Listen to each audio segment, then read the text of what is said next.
Queridos estudiantes, ¿cómo están?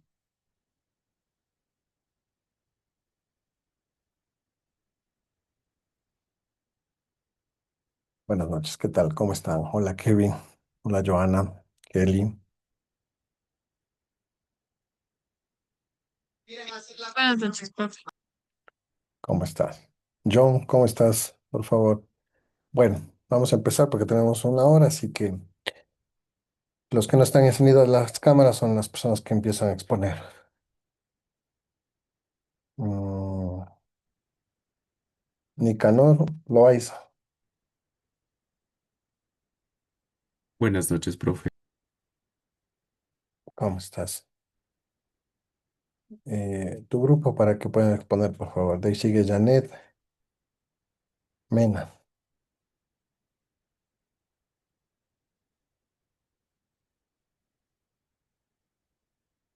Ya, listo, con mucho gusto. ¿Le comparto ahorita la pantalla? Claro que sí.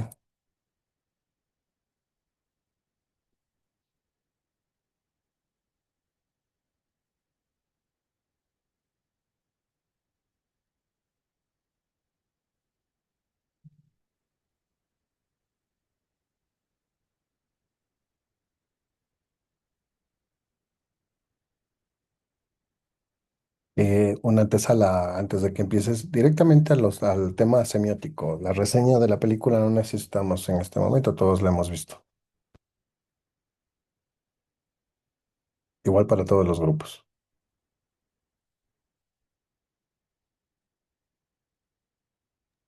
Déjenme confirmar que están todos mis compañeros del grupo y empezamos, profe. Ya, y si no, solo empiezas tú y tienes la nota tú y los demás, no, porque empiezan las clases a las 9. Sin problema. Eh, Buenas noches. Mis Hola, ¿cómo estás? compañeros y yo vamos a hacer el análisis de lo que es la sustancia. Y bueno, a mí me tocó la parte de los objetos. Y los objetos que pude analizar en la película fue primero el espejo, porque siento que el espejo es uno de los principales, ya que en ese refleja de cómo la persona bueno, refleja sus inseguridades en lo que es el espejo. Ya. Y otro también que es muy importante, que es el cartel publicitario que sale en la película. Bueno, este simboliza como el recordatorio que tiene la nueva versión de ella, de que tiene que ser como perfecta, se podría decir, y eso es como lo que define el valor personal a partir de la experiencia. Y también está lo que es la sustancia, o sea, el líquido que se inyecta para tener la nueva versión. Y bueno, se podría interpretar como hasta dónde una persona es capaz de llegar por ser perfecto, se podría decir. Y Es la ya. juventud, correcto, muy bien, excelente. Bueno, yo analicé un poco los colores de la sustancia. Elegí dos colores, el amarillo y el rosado. El amarillo representa, en otros contextos puede representar lo que es la felicidad, la alegría, pero en este caso representa más la enfermedad y puede ser incluso también la locura de la protagonista, ¿no? Em, por querer ser joven otra vez. Y este color, el amarillo, lo utiliza más la versión antigua de la protagonista, la versión original, se podría decir. En el color rosado representa más a la versión nueva. El rosado normalmente representa o identifica a las mujeres, ¿no? Es un color que suele decirse que es femenino. Entonces, este color en la película representa la versión nueva, la versión rejuvenecida de la protagonista. Perfecto. Ya, sobre los gestos, tenemos justamente en la primera imagen un cuerpo rígido y controlado, ¿no? En donde obviamente como que superficializa la belleza artificial, o sea, expresa este miedo, justamente el personaje o la protagonista en sus emociones finge esta perfección como para ser aceptada. Y también tenemos los movimientos deformes, que justamente el cuerpo revela la verdad, o el rostro que se está fingiendo justamente, por ejemplo, el temblor o eso delata obviamente algo interno que ella intenta ocultar. También tenemos lo que es las sonrisas forzadas, en donde prácticamente la protagonista representa esta máscara en sí social para todos porque el personaje sonríe por obligación, obviamente priorizando la apariencia antes que a ella misma, por ejemplo, y sus emociones, que no sean válidas. Em, y las miradas en el espejo, que es el justamente en donde provoca este miedo al envejecimiento, ¿no? El ella proyectarse joven y no recordar el símbolo de ella como persona y el valor social que ella representa y el miedo y el temor de perder justamente esa belleza. Gracias. Gracias a ti. Muy bien.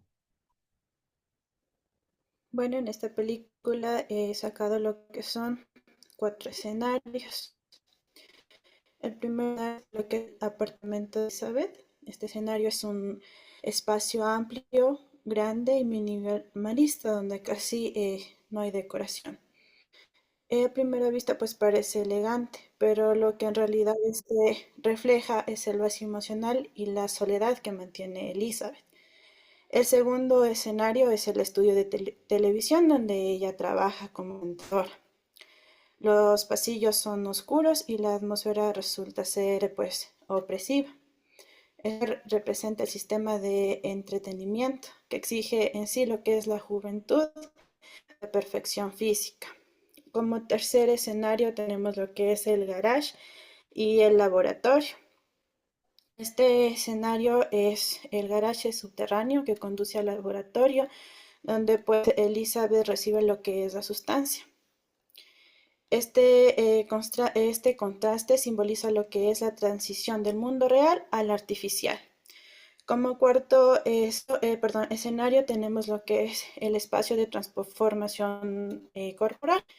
Elizabeth cambia físicamente. Son lugares clínicos y perturbadores con luces intensas y sonidos metálicos. Y esto es lo que representa la violencia del cambio y el precio que tiene que pagar por la perfección.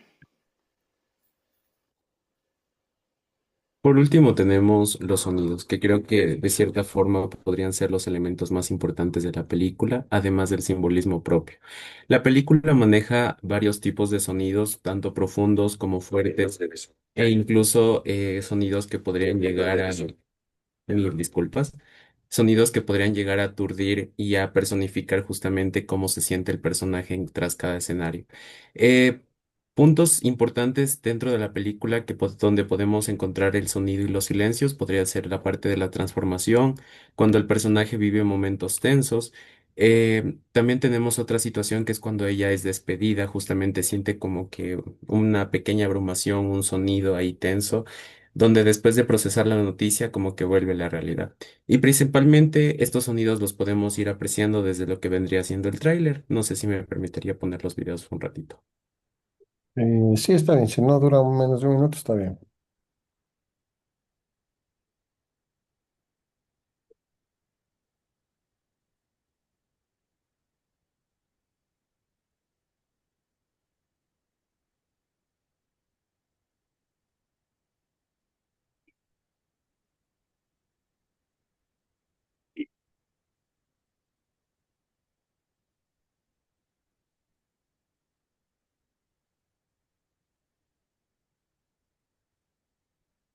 Justamente el campo del sonido en esta película es prácticamente lo más importante y donde se puede, como espectador, entrar al mundo y justamente ir sintiendo estas escenas, se podría decir, y vivirlas de forma incómoda, porque es justamente lo que incluso esta película transmite. Esto sería todo y muchas gracias por su atención. Gracias, excelente. Muy bien. Felicitaciones. Ahora me pasan los nombres al grupo de quienes se integran, por favor. Gracias. ¿Y quién más está por aquí? Ríos Donato.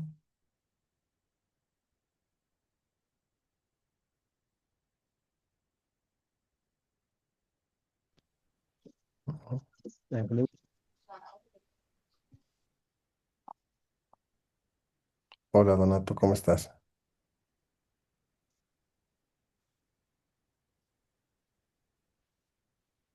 Sí, sí, ¿qué me decía? Perdón, no tengo un problema de internet, no le escucho bien. Para que puedas exponer con tu grupo. Bueno, ok, ya. No, un minuto, licenciado, un minuto. ¿Quién hizo la película Civil War? ¿Vivi? Mm, ¿Kevin? ¿Qué tal, profe? Buenas noches. ¿A cuál de los dos cae bien, profe? Kevin Arias.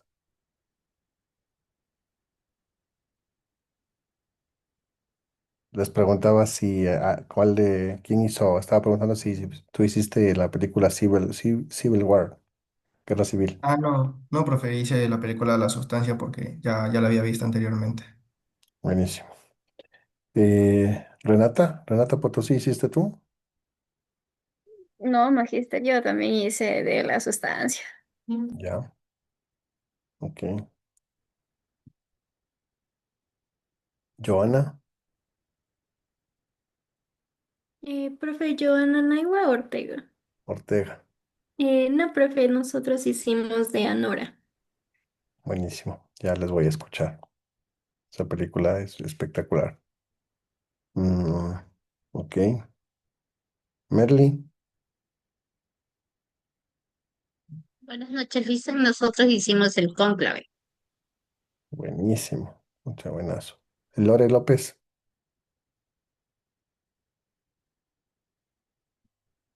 Buenas noches, Magister. Hicimos de la sustancia. ya. Y la de Steffi Nieto, Buenas noches, profe. Hicimos de Anora. ok. Bueno, el compañero parece que no lo hace todavía. ¿Puedes, por favor, empezar, Stephanie? Sí, no sé si me pueden ayudar compartiendo mis compañeros la pantalla, Eh, por favor, para que empecemos. ya les comparto.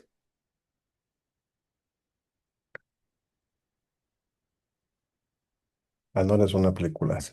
Ahorita les comparto el análisis de sustancia. ¿Ya se puede ver? A ver. Sí. ¿Sí? Ya, listo. Ujú.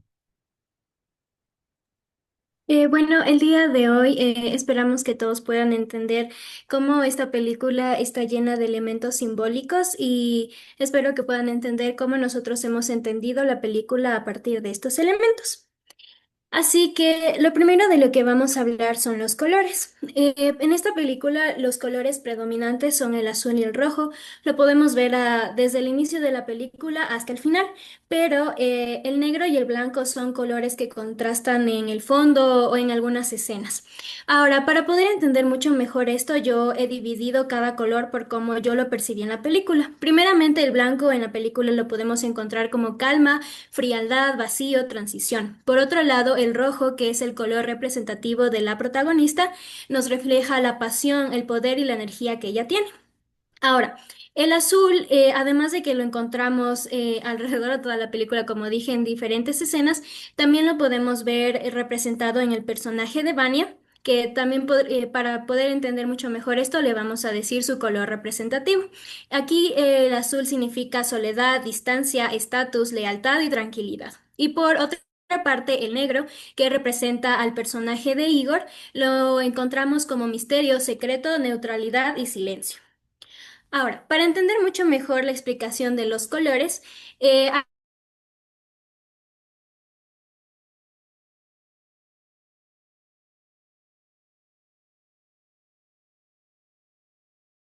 Se nos fue. Puedes seguirlo, Paco. como les Ujú. decía, el personaje de Vanya siempre utiliza el color azul y algo muy significativo en esta película es que conforme ellos se van integrando al mundo de cada uno, empiezan a utilizar el color significativo del otro. Podemos ver escenas en las que Anora utiliza el azul y Vanya está utilizando el rojo de Anora. Otra cosa, por otra parte, el blanco lo vemos en la tranquilidad que Anora siente al estar con Vanya. Ahora, una escena muy simbólica para mí que nos permite entender esto mucho más es en la escena en la que ellos deciden casarse. Ya que como podemos ver aquí, todo el lugar está en color blanco y lo vemos que a ellos utilizando sus colores representativos. Ahora, en la siguiente mitad de la película, los colores cambian drásticamente y ya no vemos tanto azul y rojo como al inicio. Y es aquí cuando se nos presenta al personaje que está aquí representando al negro como un misterio o un secreto, que es lo que nos representa el personaje de Igor. Algo para mí muy significativo durante esta escena es que siempre a Nora la vemos utilizando algo negro que ya nos viene a retratar que algo en su personalidad está cambiando, pero la vemos intentando aferrarse al color rojo, aferrarse a esa pasión que tiene. Y poco a poco podemos ver este acercamiento entre Igor y Anora. Otra cosa es que durante la película el azul deja de ser el color de Vanya y empieza a representar el color de la tranquilidad que Anora y el cambio que ella está pasando. Ahora, para entender ya el clímax de esta historia, podemos ver que ya para estas escenas Anora ya no está utilizando su color rojo representativo, solo una parte de él. Y Vania nuevamente con su azul, lo que nos demuestra que ya se habían alejado por completo. Ahora, también para el clímax de la película, vemos que Igor deja de lado esta parte en la que él es un personaje misterioso y ya no lo vemos utilizando negro.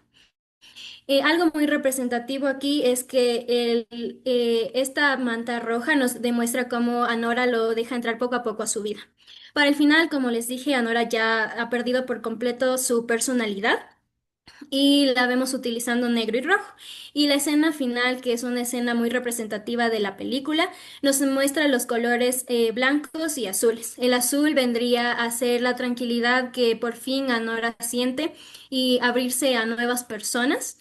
Y, y el blanco de la calma y también la transición que ella va a pasar. Muchas gracias.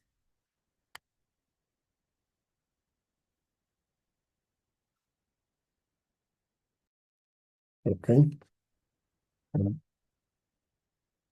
¿Alguien más va a exponer de ese Buenas grupo? noches. Oiga. Sí, perdón. Lo que pasa es que pasamos los objetos y porque eso era de otra compañera de otro curso que sí le comentó a usted que el conveniente que nos pasó. Pero bueno, voy a continuar con los silencios. En este caso, nuestro personaje Nora y en esta película podemos ver cómo hay varios silencios que tienen mucha relevancia, ya que si bien el personaje en sí no llora hasta el final de la película, a través de esos silencios expresa mucho. Y es que en la primera imagen que podemos ver que es al inicio, cuando ella ya amanece de su trabajo y en el día, la vemos caminando y hay un silencio donde podemos interpretarlo como ese vacío que ella siente. Y también después es en la imagen que tenemos cuando ya la tienen atada.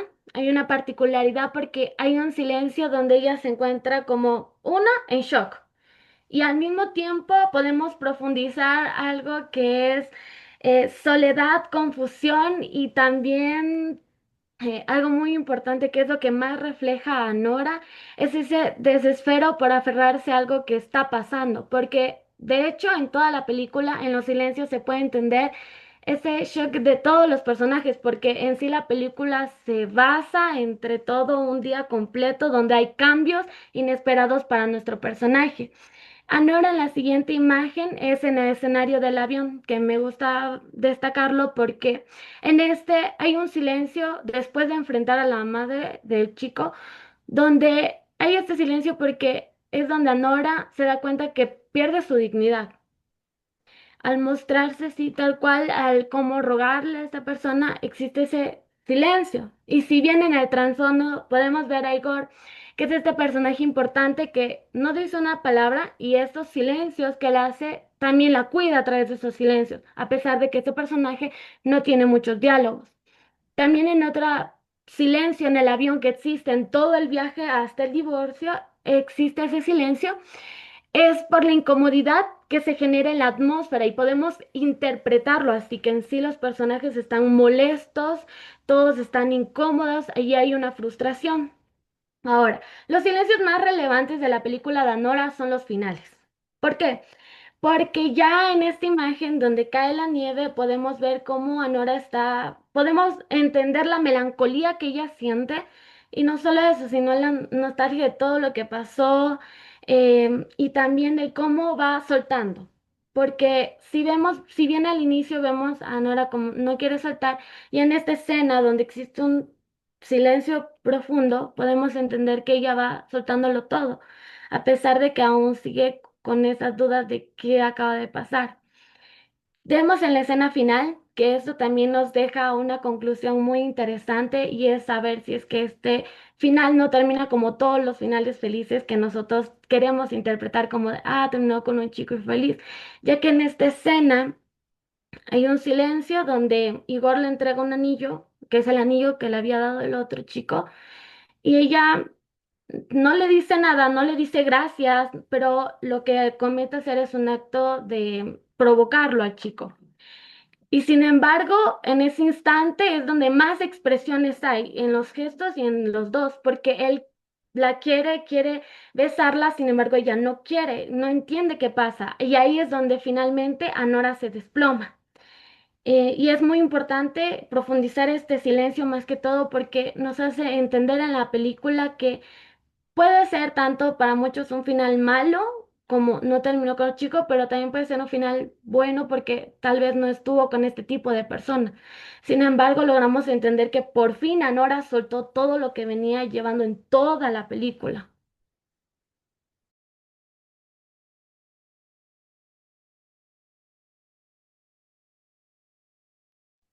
Buenas noches con todos. Yo les voy a hablar de los gestos. Primero, el primer gesto del que quiero empezar a hablarles es de este que vemos en la parte de abajo, donde Ainora tiene la mano extendida enseñando como el anillo.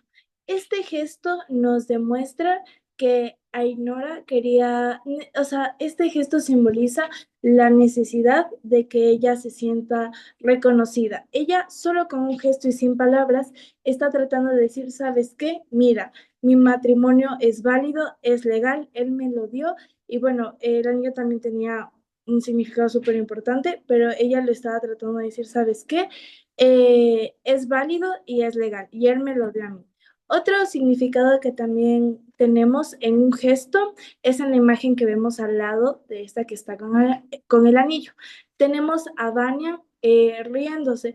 Toda la película nos demuestra que Vanya prácticamente es un niño, que es muy infantil porque es muy inmaduro. Y en este gesto lo demuestra cuando se están casando y dicen, ¿saben qué? Los declaro marido y mujer, él toma él no dice nada, pero su gesto, su expresión, lo dice todo. Él se ríe prácticamente como si fuera algo muy gracioso, como si fuera un niño. Igual al lado, en la siguiente imagen, nos muestran a Vanya arriba de Anora, que es algo que realmente vemos, este gesto lo vemos realmente en toda la película. Podemos ver que siempre Vanya está arriba de Anora, siempre, siempre. Y en esta escena, él baja solo como 2 pasos, pero no poniéndose a su nivel, no poniéndose en la misma grada, siempre una más arriba, dejándola a ella siempre abajo porque él sabe, y creo que internamente igual, que no están al mismo nivel y con sus gestos lo demuestra. Igual, sí podemos pasar por favor a la siguiente imagen. Sí, ya. Aquí se puede visualizar mejor lo que les comento del gesto. Es como que siempre él está arriba de Anora. Y en la anterior igual teníamos otra donde Vanian le está dando o sea, está como besándole la mano a una amiga de Anora.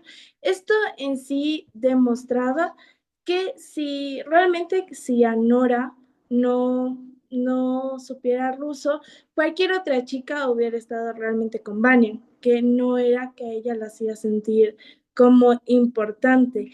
Y con este gesto lo hace anotar, que es literalmente que si ella no hubiera sabido ruso, cualquier chica podría haber estado con Vania. Y si podemos ver la siguiente imagen, también podemos visualizar en esta imagen, que es cuando ya están contando para el año nuevo, podemos notar que Anora siempre con sus gestos trata de concentrarse en el conteo, pero siempre está regresando a ver a Banyan. Siempre ella le está gustando y solo con sus gestos podemos notar eso, que ella trata de fijarse en el conteo y regresa a ver, y regresa a ver, y quiere ver qué está haciendo él. Eso es lo que nos demuestra en este gesto. Y podemos seguir al siguiente. Y en este video podemos observar a Igor, que igual como mencionaban mis compañeros, no es como el personaje principal, pero tiene mucho, mucho que ver y sus gestos lo demuestran mucho. Digamos en este, que después de haber golpeado todo con este bat, él simplemente lo tira. Con este gesto demuestra que realmente no se toma nada personal, que él está como despreocupado en este momento. Por eso vemos que después de hacer, y creo que también este gesto demuestra que él está soltando, porque después de todo lo que hizo con el bat, golpeó, solo va y lo deja ir y no le importa. Y creo que tenemos otro en la siguiente imagen. Ya, este gesto también podemos ver siempre igual en toda la película, menos al final, que está muy lejos de Anora. Y si se dan cuenta, el gesto también indica que Anora podemos ver que está muy enterrada, que ella se siente perteneciente de ahí. Podemos ver que Igor en el sillón está como afuera, está como al filito, pero Anora no, Anora está muy, muy, muy enterrada. Ella se siente parte de ahí, siente que es como su hábitat, por decirlo de una manera. Eso. Creo que ya no tenemos ninguna más. Muchas gracias. Excelente, muy buena exposición, sobre todo por la temática de esta película y sobre todo como desde esa perspectiva más de Saussure y de Peirce hay toda una cadena de significantes, sobre todo, por ejemplo, el tema del matrimonio, ¿no? Cómo genera, digamos, una convención social en términos del estatus, pero es algo que ella no quiere, digamos, no lo desea, pero que ella sabe que casarse implica un estatus o con una persona millonaria. Parece excelente. Ok, puedes dejar de compartir, gracias. Profe, faltan algunos de exponer. Ah, pues ya no hay tiempo, no pueden tomarse, de acuerdo que eran 5 minutos. Eh, Oh, ok, perfecto. lo siento. La siguiente exposición, eh, Annie,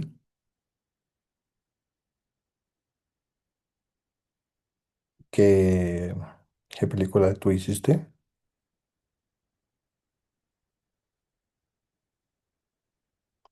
Annie Angulo, Perdón, ¿me está oyendo mi profe? ¿sí? Es Amy Argudo, perdón. Amy, Ya, no sé si tal vez mis compañeros me pueden ayudar compartiendo. Hicimos de la sustancia. ya, después lo haces más bien, porque estoy buscando una persona que haya hecho Ay, guerra civil o cónclave. Sánchez Anderson, Buenas noches, profesor. ¿cuál película hicieron ustedes? Hicimos de la película La Sustancia, profesor. Ok. ¿Y la Cari Chuset, Buenas noches, Magíster. Hicimos sobre la sustancia. también, la rompieron con la sustancia? ¿Quién hizo cónclave? Nosotros, Licen, hicimos el cónclave. Allá, ya, Merlin, puedes empezar. Compañeros, ¿pueden poner la diapositiva?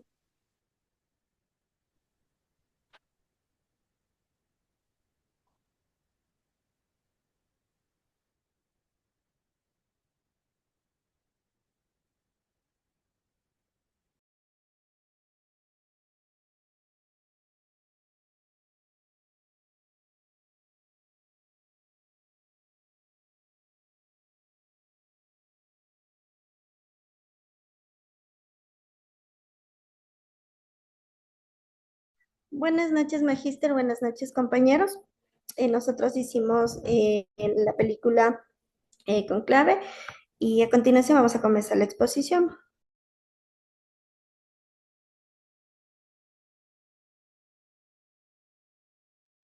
En la película El Cónclave, los colores llegan a comunicar ideas y emociones más allá de de la historia que se llega a representar. Eh, por ejemplo, tenemos en la primera, el cual es el rojo. El rojo llega a estar presente en las prendas de los cardenales, llega a representarse como un color de ambición y poder dentro del Vaticano en general. El blanco llega a simbolizar lo que es la pureza y a su vez la fe. El negro a su vez llega a ser un poco como la parte oscura, la parte em, como bueno, lo inverso a lo blanco, ¿ya? Llega a reflejar lo que es los secretos, el misterio, la tensión en los momentos más críticos. Tenemos por otro lado también el dorado, el cual llega a representarse en muy pocas escenas, pero aquí llega a representarse de una forma como más de lujo, más, más como representando a la riqueza y a su vez el poder que tiene la iglesia en general. El café llega a representar lo que es la humildad, contrastando lo que ya era el dorado. Y por último tenemos el azul, representado más en lo que eran las monjas, en donde aquí llega a reflejar lo que es la humildad y la sencillez que tenían esta.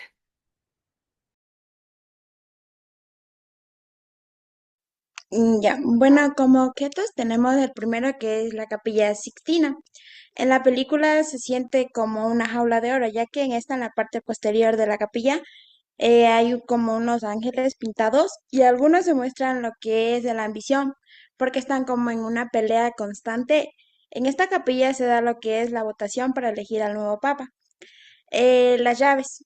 También la película tiene un significado que es bajo llave.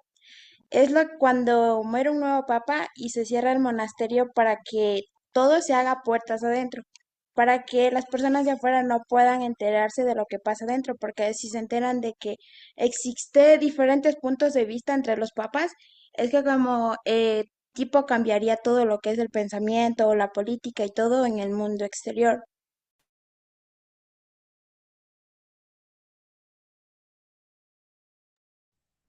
Bueno, buenas noches, Magister. A mí me tocó los símbolos en la película El Cónclave. Los símbolos los más destacados que yo pude ver fue la tortuga, que especifica prácticamente la representación lenta del cambio que hay en la Iglesia Católica. También podemos decir en la longevidad para escoger a un nuevo papa. También podemos decir el solidario, que es la identificación de la crisis de la fe, en la angustia de nuevos cambios que puedan existir en nuestra Iglesia Católica.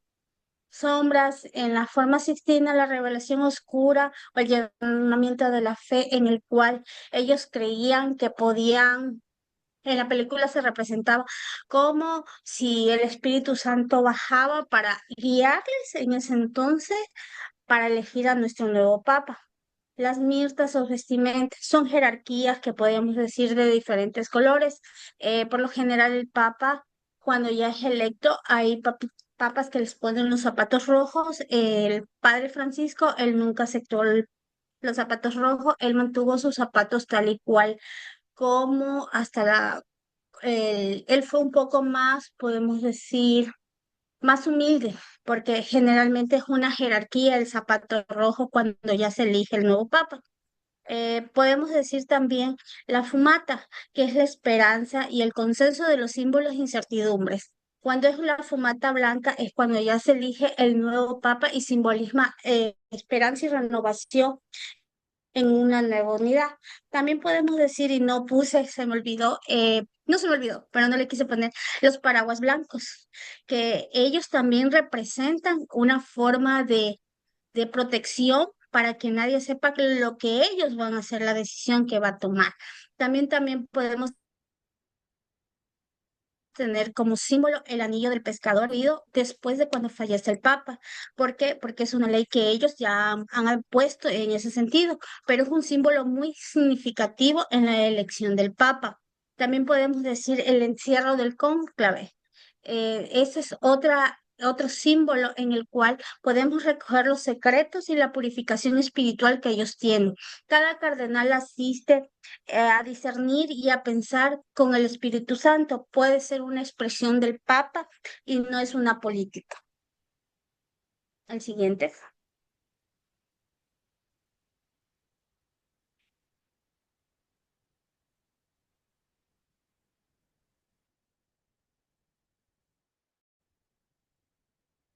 Gracias, muy gentil. A mí me tocó la parte de los sonidos. En esta parte tiene algo interesante que desde que comienza la película tiene sonidos como de la sinfónica, son sonidos muy profundos, los cuales le van a usted como llevando hacia la película, lo cual en cada paso que dan, en cada escena que ellos tienen, tiene misterio. Es un sonido como de ambiente pesado, pero a la vez misterioso, desde que las hermanas comienzan a rezar el rosario hasta cuando los padres comienzan a seguir investigando. Al momento de que se queda un silencio profundo cuando el más joven, en este caso, dice, da su opinión, comienza un misterio y de ahí comienzan los sonidos, como el caminar por unas tablas como viejas, como el escuchar las herramientas cuando van modificando todo lo del monasterio o a su vez estirando las alfombras.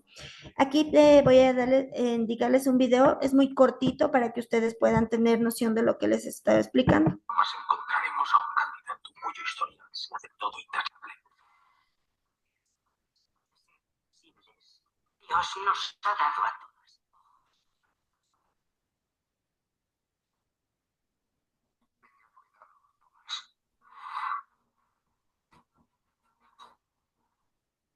Es lo que les explicaba sobre los sonidos que mantienen en la iglesia.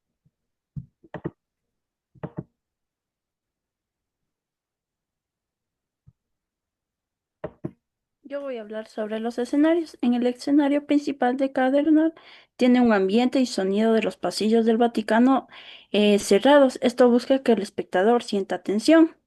En el Vaticano también se debería hacer un lugar que se sienta fe, pero se siente encerrado y tenso. El Cadernal se ve obligado a tener un ambiente de ambición y poder con hombres de ambiciones.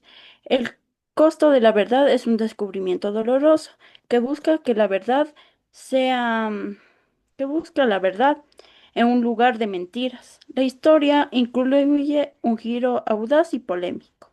A la fin.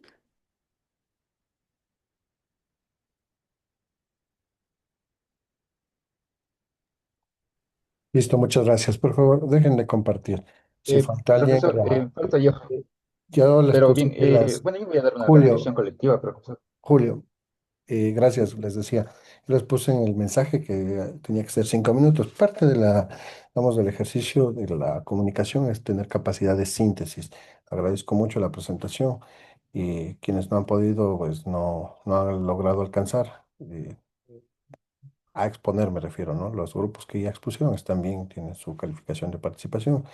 Quienes no lo han logrado, no hay problema, ya vamos a trabajar en la siguiente clase. Voy a empezar a dar la clase porque es importante también que ustedes reciban una clase, que es súper importante, pero es importante también tener una retroalimentación. Las exposiciones son parte de lo que se denomina la metodología de clase invertida. ¿De acuerdo? Entonces nosotros siempre vamos a tener así y de manera aleatoria les vamos digamos, les voy a hacer que expongan. Quizás Andrea Flores pueda exponer al final de la clase o en su defecto en la siguiente clase. ¿De acuerdo? Ok. Bien, ya. Enviar enlace. Más bien, disculpen, claro, es 1 hora, entonces tenemos que tener capacidad de síntesis para las siguientes clases, como creo que les dije incluso en el mensaje. Máximo 5 láminas, nos tiene que ser súper puntual. Ok. Bueno, primero que nada me alegra mucho que hayan visto las películas, que ojalá la hayan visto en familia. Siempre es distinto ver una película desde una perspectiva académica, por supuesto. Eh, pero, claro, la apuesta que se hace en ese sentido precisamente es que se mire una película desde esa perspectiva, ¿no? Desde una perspectiva mucho más académica, ¿no? Y eso nos invita a reflexionar desde la postura en este caso, de la semiótica. Ok, bien. Es lo que vamos a ver así, super flash, porque es una unidad súper importante, por eso también les he interrumpido en la exposición. Esta es una unidad súper importante, porque luego de esto viene, en lugar de películas, vamos a ver canciones, quizás poesías o extractos de libros. Pero es importante esta clase porque vamos a ver lo que implican las unidades semánticas y sus campos semánticos, ¿de acuerdo? Entonces, esto va a ser un viaje corto, pero la idea es que nosotros logremos entender, ¿no? Quizás ustedes algún momento se han detenido a pensar en cómo las palabras, quizás en este caso, eh, podría ser Diana, puede ser la misma Crisley, eh, puede ser quizás Karina, que en algún momento se detuvieron a pensar en cómo las palabras que usamos organizan nuestra cultura y nuestro mundo, ¿no? Es decir, todo lo que decimos, desde un meme, desde un sticker que compartimos en una conversación de WhatsApp, está tejiendo unos hilos invisibles. Entonces, las unidades semánticas son esos pequeños fragmentos de sentido que dan forma a nuestra realidad. Entonces, lo que vamos a hacer en esta clase es a descubrir cómo el lenguaje no solo describe el mundo, sino que también lo construye. Entonces, en ese sentido, ¿qué es la unidad semántica? Pensemos la unidad semántica como ese átomo del significado. Saussure, entramos ya a la perspectiva teórica, Saussure decía que cada signo tiene dos caras. Por un lado está el significante, que quiere decir la forma, la palabra, y el significado, que es el concepto mental. ¿De acuerdo?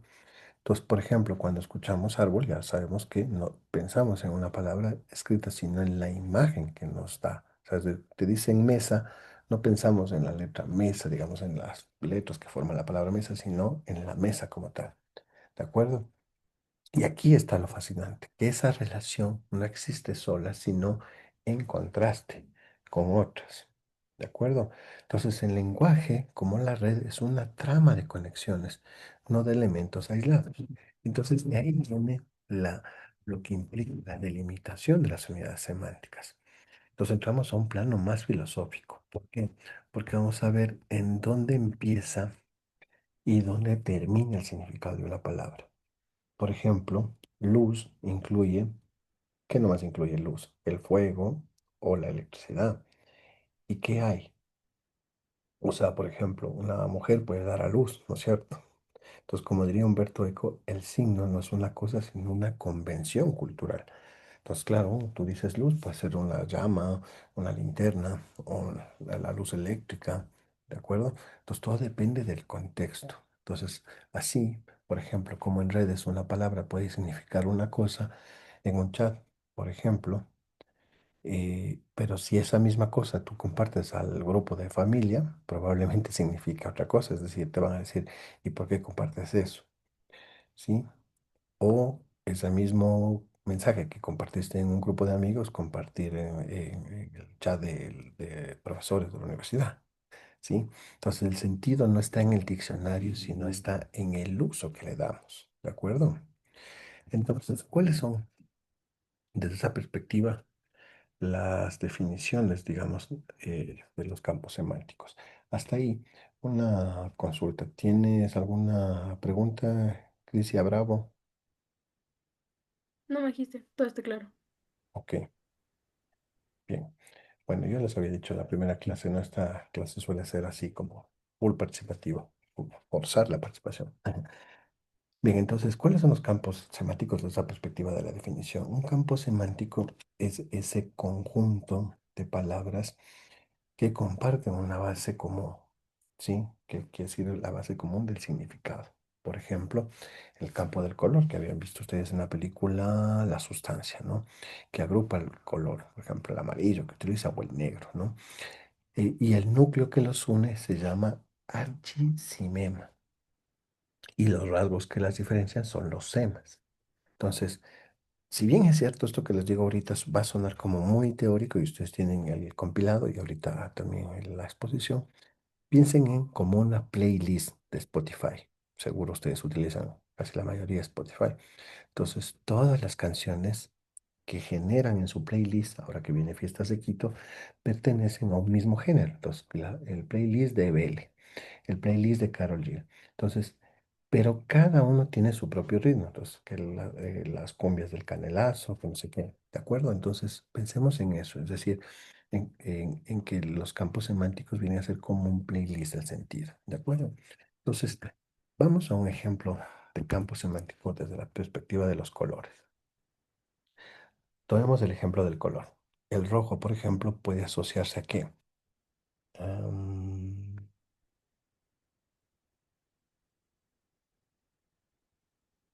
Andreita Flores.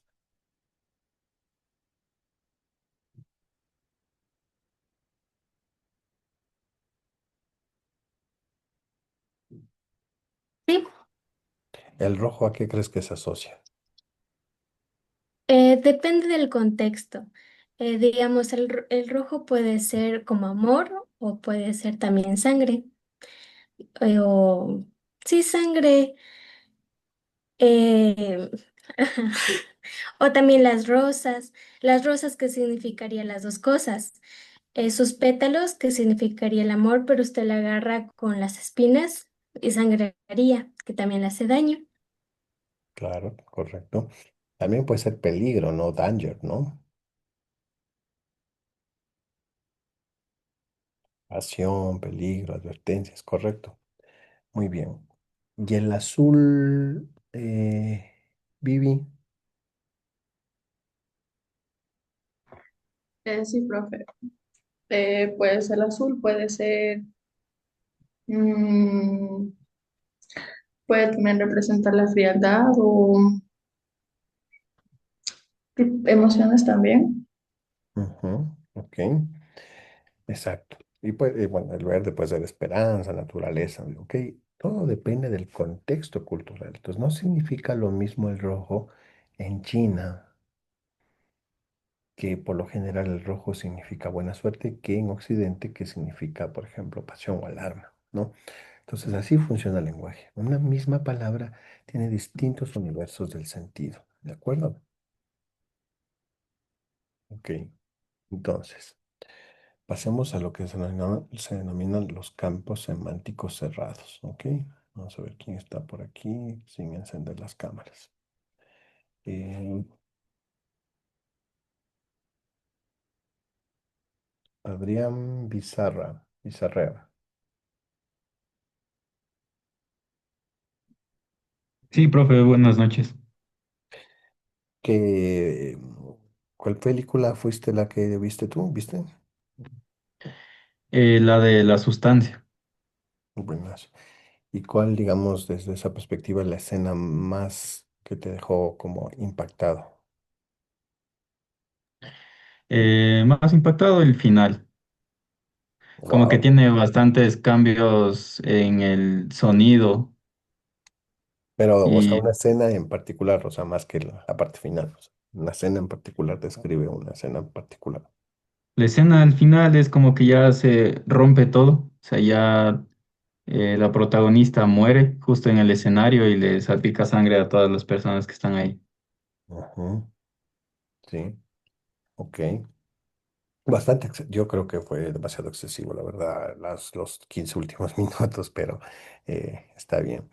Y, bien, entonces, la, estos campos semánticos cerrados para asociar justamente con la película son más fáciles de entender porque tienen un número fijo de elementos.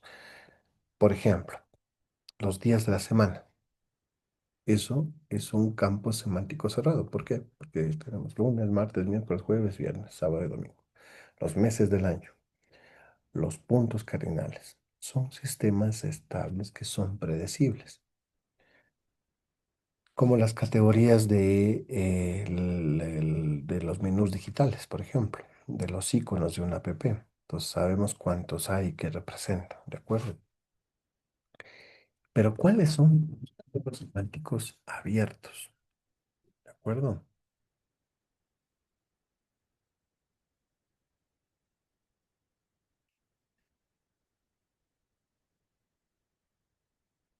Estos campos podrían ser infinitos. Por ejemplo, las emociones, las profesiones, la tecnología. Entonces, cada día aparecen nuevos términos. Influencer, streamer, algoritmo, ansiedad, burnout, eh, se me fue el nombre, ghostear, ¿sí? Entonces, el lenguaje se mueve con nosotros, evoluciona con nuestras emociones y con la cultura digital que nosotros habitamos, ¿de acuerdo? Pero también existen los campos jerárquicos semánticos. Entonces, aquí el lenguaje se organiza como un árbol genealógico del sentido. Por ejemplo, animal es un hiperónimo, mamífero, nivel medio, perro o gato, ¿de acuerdo? Entonces es como una carpeta de archivos dentro del concepto general. Entonces hay subcarpetas más específicas, ¿de acuerdo? Y por otro lado tenemos em, los campos que son contrastivos u opcionales o oposicionales, perdón. Entonces, nada existe si son contrario, ¿de acuerdo? Es como dicotómico, si quieren verlo así. ¿Por qué? Porque nosotros entendemos vida porque sabemos que, o sea, la palabra vida, es decir, la vida como tal, tiene su contraposición, ¿no? Que es la muerte. Lo mismo que el claro con lo oscuro, o luz con oscuridad, o paz con guerra, ¿de acuerdo? Entonces ahí hay una dicotomía. Entonces el lenguaje viene a estar hecho con tensiones. Eh, en redes sociales lo vemos cotidianamente. Por ejemplo, amor y odio. Em, en términos de las noticias, ¿cuál sería el contraste? Oscar,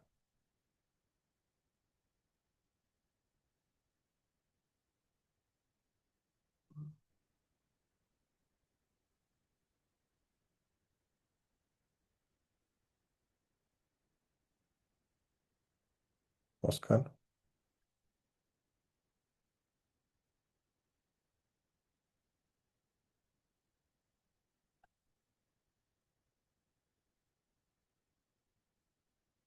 ¿no? Kevin, Buenas noches, profe. Dijo en las noticias, dijo ajá, que es la verdad y la desinformación. es correcto, muy bien, muy buena respuesta, perfecto. Entonces, cada palabra viene de ese contraste, ¿no? Con su oponente. Y por supuesto tenemos los campos polisémicos, ¿de acuerdo? Tenemos 5 minutos, vamos a darle un acelerador. O sea, algunas palabras se vuelven como camaleónicas, ¿no? Por ejemplo, banco puede ser un asiento del banco del parque, un banquito donde se sienta la abuelita, por ejemplo, o la mamá en la noche, en la cocina. Puede ser el banco donde se sube el gato, ¿ya? Pero también puede ser una institución financiera, ¿no? O un banco puede ser un conjunto de peces, ¿no? Entonces, se me fue. Están ahí, se me cayó la conexión, parece. Hola, hola, hola. Probando sonido 1, 2, 3. Ahí sí se lo escucha, profe. Sí, parece que se me fue la conexión. Ok, entonces, em, entonces el mismo término tiene distintas realidades como banco, les decía, ¿no? Entonces, así como los emoticones. Uno puede significar risa, otro ironía, otro sarcasmo, otro llanto, según quien lo use, ¿de acuerdo? Ok, perfecto. Em, y para finalizar, vamos a ver los campos semánticos y la cultura. 3 minutos.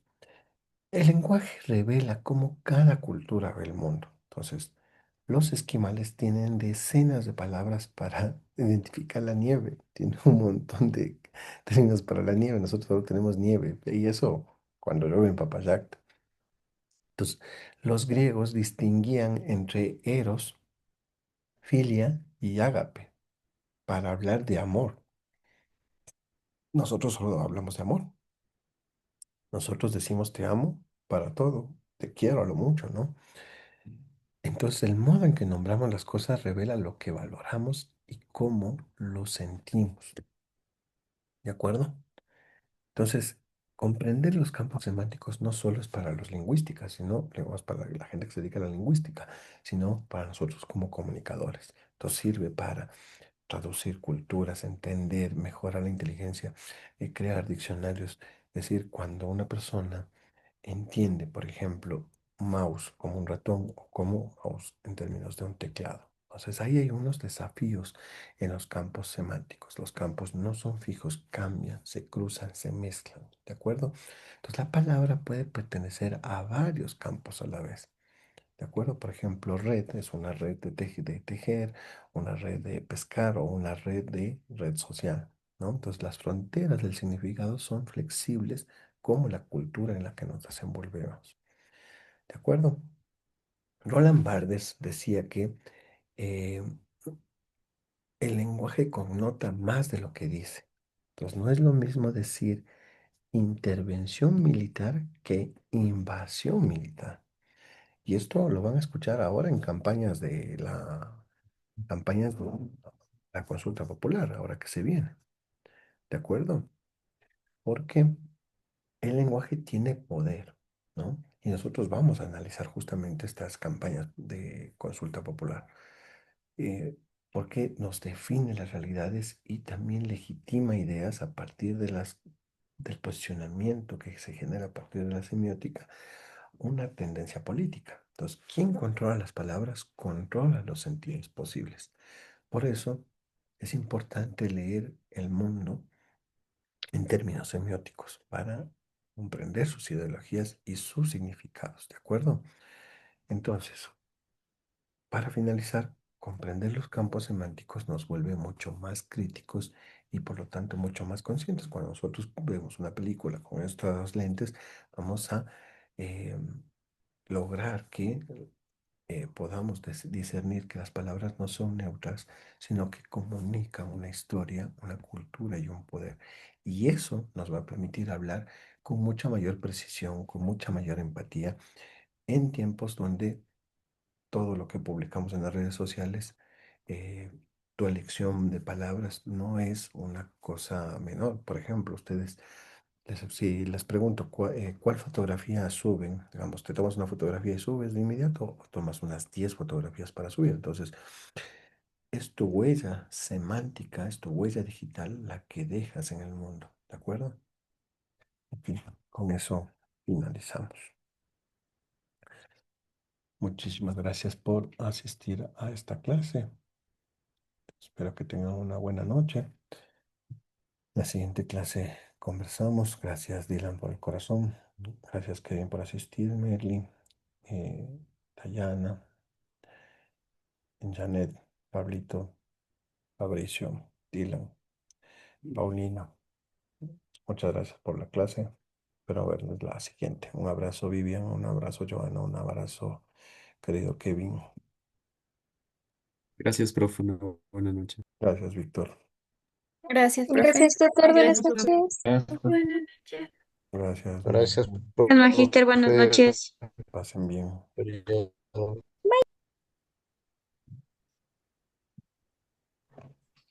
Pero una consulta. Claro, Vivi.